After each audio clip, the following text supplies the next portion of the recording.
वैसे तो मां थावे वाली के दरबार में बचपन से अक्सर आना जाना लगा रहा, लेकिन इस बार जब हम थावे वाली माता के दरबार में गए तो हमने कुछ ऐसा देखा जिसके बारे में हमने सोचा कि ना बात करना जरा जरूरी है।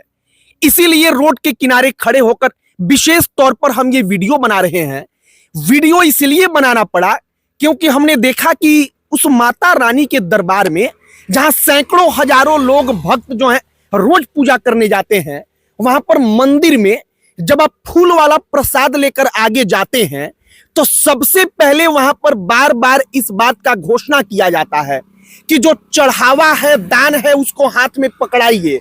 आप जैसे ही वहां पर मौजूद पुजारी को, जो वहां पर पंडा है, पंडित है, उनको फूल वाला वो अपना जो पैकेट होता है उसको देते हैं माता रानी के चरणों में अर्पित करने के लिए, तो वो फूल निकाल कर माता रानी के चरणों में अर्पित करने के पहले दूसरा हाथ बढ़ाकर कहते हैं कि दक्षिणा कहाँ है। हमने तमाम अलग अलग मंदिरों के बारे में पढ़ा तो पता चला कि कई जगहों पर बकायदा बैन है कि कोई पंडा, कोई पुजारी पैसा नहीं ले सकता। हम बचपन से पैसा वहां पर देते आए हैं, हमको कभी कोई आपत्ति नहीं हुई, आपत्ति इस बार भी नहीं होती। लेकिन वीडियो इसलिए मजबूर होकर बनाना पड़ा क्योंकि हमारे आगे दो तीन लोग थे जो देखकर, उनका जो वेशभूषा था वो देखकर लग रहा था कि गरीब होंगे। वहां पर जो पुजारी थे उन्होंने कहा कि दान पकड़ाइए। उन्होंने अपना पॉकेट टटोला और कहा कि है नहीं पैसा, और पंडा जी ने वो फूल माता रानी के चरण में नहीं रखा, चुपचाप उनके हाथ में पकड़ाकर बाहर निकाल दिया। इस बात का हमको दुख हुआ। हम उसके पीछे खड़े थे। हमने भी कहा कि ना, इस बार 5-10 रुपया नहीं देंगे। हमने कहा कि फूल चढ़ा दीजिए। पंडा जी ने वैसे ही घूर कर देखा और माता रानी का जो प्रसाद है उसको फिर वापस हमारे हाथ में रखकर आगे बढ़ा दिया। हम चुपचाप बाहर निकल आए, लेकिन हमको लगा कि ना, ये गलत है। गलत इसलिए है क्योंकि जब कोई कहता है कि भगवान का पूजा करने में भी पैसा लगता है, भगवान भी गरीबों के नहीं है, तो जब थावे वाली माता के दरबार में हम वो दृश्य देखते हैं तो लगता है कि बात सही है यार। अगर उनके माता रानी के चरण में आपको प्रसाद चढ़ाना है, अपना फूल उनके चरण तक पहुंचाना है, तो आपको सबसे पहले पैसा का होना जरूरी है। आप 10-20 रुपया प्रति व्यक्ति जोड़कर दान करिए, मतलब जो पंडा है उनके हाथ में, पुजारी के हाथ में, पंडित के हाथ में पकड़ाइए, तब माता रानी के चरणों में आपका प्रसाद जो है, फूल जो है वो चढ़ाया जाएगा। हमको इस बात से आपत्ति है।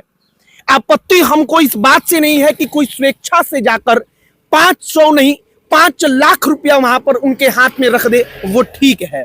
लेकिन ये कहाँ का न्याय है कि अगर मंदिर में माता रानी के दरबार में कोई आदमी फूल लेकर श्रद्धा भाव से जाता है, वो गरीब है, वो कहता है कि आगे बढ़ाकर उस प्रसाद को, उस फूल को कि चढ़ा दीजिए, और वो कहते हैं कि दक्षिणा हाथ में पकड़ाइए, दक्षिणा नहीं है तो चुपचाप वापस लौटा देते हैं। हमको लगा कि ये गलत है, इसीलिए हम ये वीडियो बना रहे हैं। वीडियो बनाने का अब तक जो है हमने कभी सोचा भी नहीं था। हम बचपन से अनगिनत बार गए हैं थावे। थावे हमारे घर के पास है, हम माता रानी का पूजा बचपन से करते आए हैं वहां पर जाकर।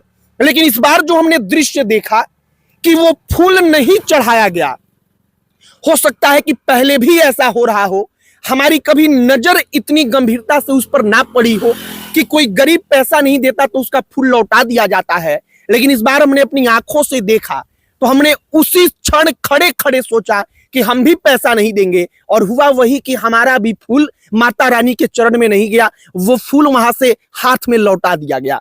और वहीं से हमने निर्णय लिया, निश्चय किया कि इस पर आवाज उठाएंगे। जिसको बुरा लगेगा लगेगा, लेकिन हमको पता है कि जो सच है सच है और जो गलत है वो गलत है।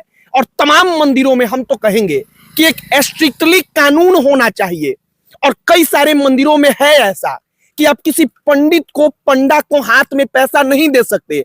ऐसा थावे वाली माता रानी के दरबार में या बिहार के आपके क्षेत्र के किसी मंदिर में अगर पंडा पैसा लेकर के ही माता रानी के चरण तक पहुंचने देते हैं तो आप भी कमेंट बॉक्स में बताइएगा और अपने स्तर पर आप आवाज उठाइएगा, क्योंकि वो सरासर गलत है। और गलत है तभी हम रोड के किनारे खड़े होकर इस वीडियो को बना रहे हैं, और हमने सोचा कि ना, यहीं पर रुककर इस वीडियो को बनाना जरूरी है।